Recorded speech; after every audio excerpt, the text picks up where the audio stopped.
بسم اللہ الرحمن الرحیم۔ نبی مکرم، شفیع دو عالم، سرور کونین، تاجدار حرم، حضرت محمد مصطفیٰ صلی اللہ علیہ وآلہ وسلم نے ارشاد فرمایا،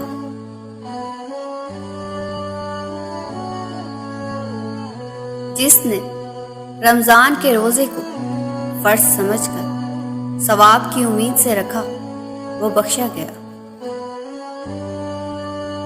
جب رمضان المبارک آتا ہے تو جنت کے دروازے کھول دیے جاتے ہیں اور جہنم کے دروازے بند کر دیے جاتے ہیں اور شیطانوں کو زنجیروں میں جکڑ دیا جاتا ہے۔ جنت میں ایک دروازہ ہے جسے ریان کہا جاتا ہے۔ اس دروازے سے قیامت کے دن روزہ رکھنے والے ہی داخل ہوں گے اور ان کے علاوہ کوئی اور داخل نہیں ہوگا۔ کہا جائے گا کہ روزہ رکھنے والے کہاں ہیں؟ پھر وہ اس دروازے سے داخل ہوں اور جب روزہ رکھنے والوں میں سے آخری داخل ہو جائے گا تو وہ دروازہ بند ہو جائے گا، کہ کوئی اس دروازے سے داخل نہیں ہوگا۔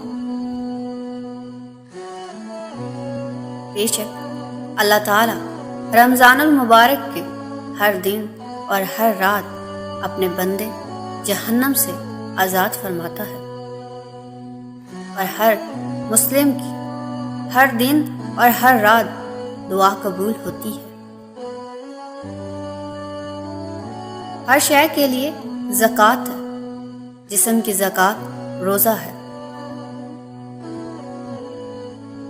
روزے دار کو دو خوشیاں حاصل ہوتی ہیں، ایک اس وقت جب وہ افطار کرتا ہے، دوسری جب وہ اپنے رب سے ملاقات کرے گا۔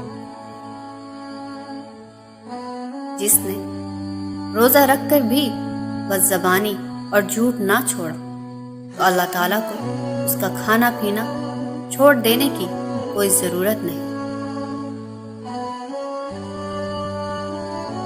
جس نے روزے دار کو روزہ افطار کرایا تو اس کو بھی اتنا ہی اجر ملے گا جتنا روزے دار کے لیے ہوگا، اور روزے دار کے اجر میں کچھ بھی کمی نہ ہوگی۔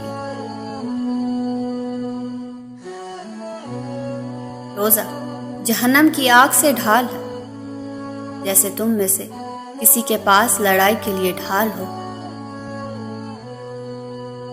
جو شخص رمضان المبارک میں ایک نیکی کرتا ہے، اللہ تعالیٰ اس کے ایک قرض کے برابر اجر و ثواب عطا فرماتا ہے، اور جو شخص رمضان المبارک میں ایک قرض ادا کرتا ہے، اللہ رب العزت سے اس سے 70 قرضوں کے برابر اجر و ثواب عطا فرماتا ہے۔